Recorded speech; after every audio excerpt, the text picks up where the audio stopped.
Assalamu alaikum, cher frère Zakir. Je suis Mahmoud de Toronto, Canada. Je suis un étudiant diplômé en sciences de la vie. Les musulmans aujourd'hui sont plus divisés que jamais auparavant, et la plupart d'entre nous sont égarés par une propagande constante et de fausses célébrités qui déforment l'islam, mais se présentent comme des savants musulmans. Ma question pour vous est, comment pouvons-nous obtenir une Ummah musulmane unie, telle qu'envisagée par notre prophète Muhammad, sallallahu alayhi wa sallam? Et ensuite la question est, vivons-nous actuellement dans la même situation que les jours de la Jahiliya, période d'ignorance pré-islamique, avant la venue de notre prophète sallallahu alayhi wa sallam? Ou sommes-nous comparativement dans des temps meilleurs ou pires? J'apprécierais vos précieuses réponses éclairées et vos conseils pour la Ummah. Jazakallah khayran, qu'Allah vous récompense en bien. Les deux questions. Question numéro 1. Nous sommes dirigés par de la fausse propagande et de fausses informations, par des célébrités et beaucoup de gens qui se font passer pour des savants musulmans. Et la deuxième question est, comment pouvons-nous avoir une Ummah unie, envisagée par notre bien-aimé prophète sallallahu alayhi wa sallam? Et la troisième partie de la question est, sommes-nous à l'époque de la Jahiliya, d'avant le prophète Muhammad sallallahu alayhi wa sallam? Sommes-nous meilleurs ou sommes-nous pires? En ce qui concerne la première question, je suis d'accord qu'il y a beaucoup de fausses propagandes, il y a beaucoup de gens, il y a de nombreuses célébrités qui se font passer pour des savants musulmans, et la Ummah musulmane est divisée. Venons-en à la question des savants musulmans. Bien sûr, cela me rappelle le hadith du bien-aimé prophète sallallahu alayhi wa sallam, que l'imam Bukhari a mentionné dans son livre Adab al-Mufrad, et que Sheikh al-Albani a classé comme Hassan. Il a dit, l'un des sahaba rapporte, que maintenant, à cette époque future, est le temps où il y a beaucoup de fuqaha, juristes, savants compétents, et peu d'orateurs. Il y a très peu de mendiants, et il y a beaucoup de gens qui veulent donner la charité. Mais il viendra un temps où il y aura très peu de fuqaha, et beaucoup d'orateurs.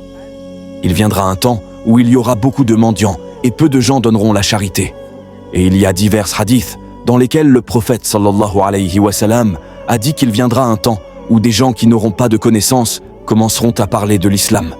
Et je suis d'accord avec vous que, vous savez, à l'époque du prophète sallallahu alayhi wa sallam, la da'wah des sahaba se faisait principalement en tête-à-tête, ou lorsqu'ils parlaient à des gens ensemble, peu de gens, 10, 20, 30, 40, rarement il y avait de grands rassemblements comme le Hajj d'adieu, etc. Et au fil du temps, la plupart des connaissances ont été transmises soit par les cheikhs dans les leçons, soit en donnant des conférences publiques directement, en tête-à-tête, et même dans mon enfance, quand j'étais à l'école, quand j'étais à l'université. Je me souviens des jours où nous allions écouter les discours d'orateurs religieux, de savants, et à cette époque, peut-être dans les années 90, etc., à la fin des années 90, nous avons constaté que les vidéos sont devenues populaires, et en plus d'écouter des discours, ce qui est devenu moins fréquent, nous avions l'habitude d'acquérir des connaissances à partir de cassettes vidéo, ou de cassettes audio, ou de livres de savants. Donc, au fil du temps, en plus de la da'wah en tête-à-tête, les médias imprimés ont progressé, les médias audio, les médias vidéo. Mais dans les années 2000, vous savez, les médias sociaux sont apparus. Internet est arrivé à la fin des années 90, et les médias sociaux, Facebook, je pense en 2006. Et dans les années 2000, ça a commencé, et 2010, et maintenant nous sommes en 2024, et les médias sociaux se sont tellement développés au cours des 2 dernières décennies, au cours des 20 dernières années. Phénoménal. Et nous constatons que n'importe quelle Pierre, Paul ou Jacques peut s'adresser au monde entier sur les médias sociaux. Aucune dépense n'est requise. Il prend un téléphone portable, un smartphone, enregistre et télécharge. Il peut avoir quelques vues. Il peut avoir 100 000 ou même 1 million de vues. Mais s'adresser au monde est devenu très facile parce que les médias sociaux, les avantages et les inconvénients. Il y a des avantages. C'est que, d'accord, vous pourriez répandre la religion plus rapidement. Les inconvénients sont que même les turpitudes et les mauvaises choses se répandent plus rapidement. Et même pour ceux qui veulent déformer la religion ou répandre de mauvaises choses, cela devient plus facile. Donc, en ce qui concerne la question du frère, que maintenant la Ummah est divisée et que vous avez de nombreuses célébrités qui se font passer pour des savants musulmans. Et je suis d'accord avec vous que maintenant, à cause des médias sociaux, la plupart des gens, malheureusement, qui viennent sur les médias sociaux, ciblent davantage le nombre de vues qu'ils obtiennent, le nombre de followers qu'ils obtiennent, le nombre d'abonnés qu'ils obtiennent, plutôt que de délivrer le message. Et malheureusement, cette tendance s'est même immiscée parmi les orateurs musulmans. Je ne parle pas des non-musulmans, de ce qu'ils font de mal, Mais même parmi les prédicateurs musulmans ou les orateurs islamiques musulmans, la plupart d'entre eux, je ne dirais pas tous, se soucient davantage du nombre de vues qu'ils recueillent sur les vidéos, du nombre d'abonnés qu'ils ont, du nombre de followers qu'ils ont sur les médias sociaux. Et ce qui se passe avec cette tendance, cela arrive aussi aux non-musulmans dans les autres médias sociaux. Mais malheureusement, même parmi les orateurs musulmans, ce qui se passe, c'est qu'au lieu que les gens de savoir guident la société, c'est la société qui guide les gens de savoir. Donc ces gens qui viennent sur les réseaux se soucient davantage de ce que la société aime. Ils adaptent donc leur discours en fonction de la société et non en fonction de ce qui est requis par la société. Vous savez quoi ? Quand nous consultons les experts des médias sociaux, ils disent « D'accord, si vous voulez plus de vues, je veux dire, vous êtes un orateur islamique, mais faites une vidéo sur la façon de cuisiner. » Alors quand vous commencerez à faire une vidéo sur la façon de cuisiner le biryani, peut-être obtiendrez-vous 1 million de vues. Et ce qu'ils disent est un fait, parce que, vous savez, les gens aiment savoir des choses différentes, pas seulement des discours. Donc, et vous constaterez peut-être que l'expert en médias sociaux vous dira « D'accord, jouez peut-être avec un chat, vous savez, le plus grand animal de compagnie de l'humanité est le chat. Donc si vous jouez avec un chat, vous obtiendrez plus de vues. » Donc malheureusement, pas tous, mais beaucoup, on peut dire la plupart d'entre eux, sont guidés par la société sur ce qu'elle veut. Alors ils changent leur sujet en fonction de ce qui est voulu par la société, plutôt que de ce qui est requis par la société. Et cette tendance est très dangereuse. Et pour en venir à votre question sur les savants musulmans, je dirais que, basé sur le hadith, les fuqaha sont très peu nombreux. Selon moi aujourd'hui, les savants ne sont qu'une poignée, peut-être 100, ou peut-être quelques centaines. Pas plus que ça. Pas comme autrefois où il y avait de nombreux savants. Vous savez, chaque pays avait, masha'Allah, des dizaines et des centaines de savants.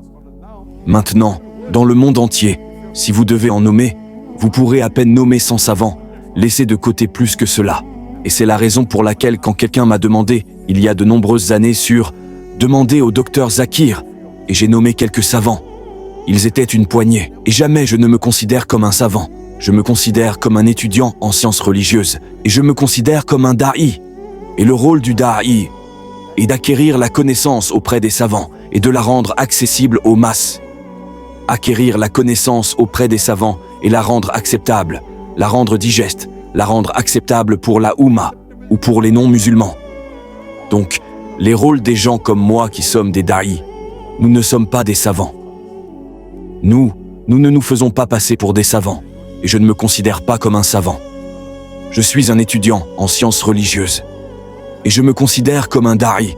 Nous devons lire les livres et écouter les vidéos, et lire les articles des savants, les livres du Coran et des hadiths sahih, et les rendre plus compatibles, plus acceptables et plus digestes pour l'audience.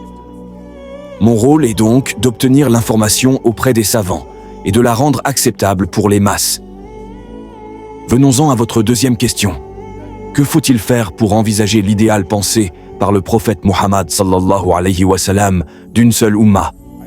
La seule façon dont nous pouvons le faire est de nous accrocher au Coran et à la Sunna. Nous devrions nous accrocher au Coran et au hadith sahih. Donc, si toute la Ummah musulmane s'accroche au Coran et au hadith sahih, comme Allah le dit dans le Coran, dans la sourate Al-Imran, chapitre 3, verset 103,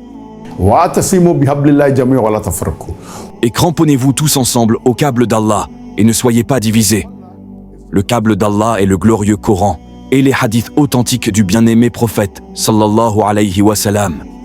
Donc, si la Ummah musulmane s'unit et n'est pas divisée uniquement sur la base du glorieux Coran et des hadiths sahih, nous serons une Ummah unie. La seule façon dont nous pouvons être unis est sous la bannière du glorieux Coran et des hadiths sahih. Et concernant la dernière partie de la question, sommes-nous maintenant à l'époque de la Jahiliya, d'avant le prophète sallallahu alayhi wa sallam, ou sommes-nous meilleurs ou pires? Bien sûr, l'époque de la Jahiliya, avant le prophète sallallahu alayhi wa sallam, je dirais qu'elle est pire que maintenant. Nous sommes meilleurs que cela, mais nous nous détériorons. L'époque du prophète sallallahu alayhi wa sallam, l'époque des Sahaba, la pratique des musulmans des Sahaba.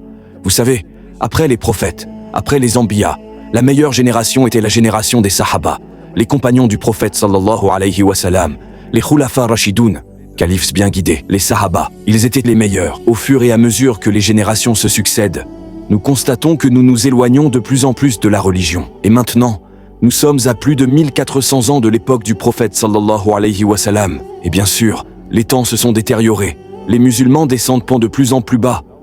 Mais je pense quand même que nous sommes encore meilleurs que la Jahiliya, les jours avant le prophète sallallahu alayhi wa sallam. Et nous prions Allah qu'il nous donne la sagesse, la hikmah, et le courage et la patience pour que toute la Ummah musulmane soit unie. Vous savez, les non-musulmans sont tellement contre les musulmans. Il n'y a aucune raison pour que nous, musulmans, divergions. Nous devrions laisser de côté nos petites différences et nous unir ensemble sous la bannière du Coran et des hadiths sahih. Et veiller à ce que lorsque nous délivrons les discours et les conférences idoines sur l'islam, veillez à ce que le message que vous donnez rapproche une personne d'Allah et de son messager, sallallahu alayhi wa sallam.